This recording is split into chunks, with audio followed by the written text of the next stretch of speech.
நம்ம பத்திரிகையாளர் கோடீஸ்வரன் தாவேகா தலைவர் விஜய போட்டு வறுத்து எடுத்திருக்கிறாரு. இனிமேல் தான் உங்களுக்கு பிரச்சனையே, ஊற வச்சு உதைக்க போறாங்க, வெயிட் பண்ணி பாருங்க அப்படிங்கிற அளவுக்கு விஜய வார்ன் பண்ணியிருக்கிறாரு. அப்படி என்னதான் சொல்லியிருக்கிறாரு பாருங்க.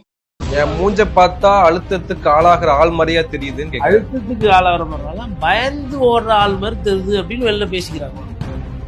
அதிமுக நேற்று ஆரம்பிச்சுட்டு இனிமேல்ட்டு வந்து ஊரை போட்டு செய்வாங்க வச்சு வச்சு. ரெண்டு திராவிட கட்சிகளும் அடிக்கிற அடியில இந்த குட்டி சைத்தான ஏவி விட்டவன அந்த முதலாளிகிட்ட போய் குட்டி சைத்தான் கத்தோம், ஐயோ என்னையே அனுப்பிச்சு விட்ட ஏவி விட்டாரு. யாரோ ஐடியா கொடுத்துருக்குறாங்க. மேல மத்திய அரசு இருக்கு பாருங்க, பிஜேபி, அவங்க வந்து எப்படின்னா ஊம குத்து குத்துவாங்க. ஆல்ரெடி அவங்க குத்துனா இவர் வலிக்கல, நீங்க என்ன குத்தாதீங்க, அழுதுருவேன் அப்படின்ற ரேஞ்சில தான் இருக்கு. சிபிஐ அலுவலகத்திலேயே வந்து அதிகாரிகளை வந்து போட்டோ எடுத்துக்கிட்டாங்க அண்ணன் கூட. அங்கேயும் ரசிகர்கள் இருக்காங்க. ரசிகர்கள் எல்லா இடத்துல இருப்பாங்க. நாளைக்கு ஜெயிலுக்கு போனா ஜெயிலுக்குள்ளேயே ரசிகர் இருப்பாங்க. செஞ்சுக்கணும் பாஜக இருக்குன்னு சொல்ல, இந்த பயம் இருக்குல்ல, இந்த பயத்தை எதை வச்சு மறைக்க போறீங்க? எனக்கு அழுத்தம் இல்ல, அந்த அழுத்தமே மக்களுக்கு தான் அப்படின்றது. இதுதான் இருக்கிறதே உச்சமான பொய்.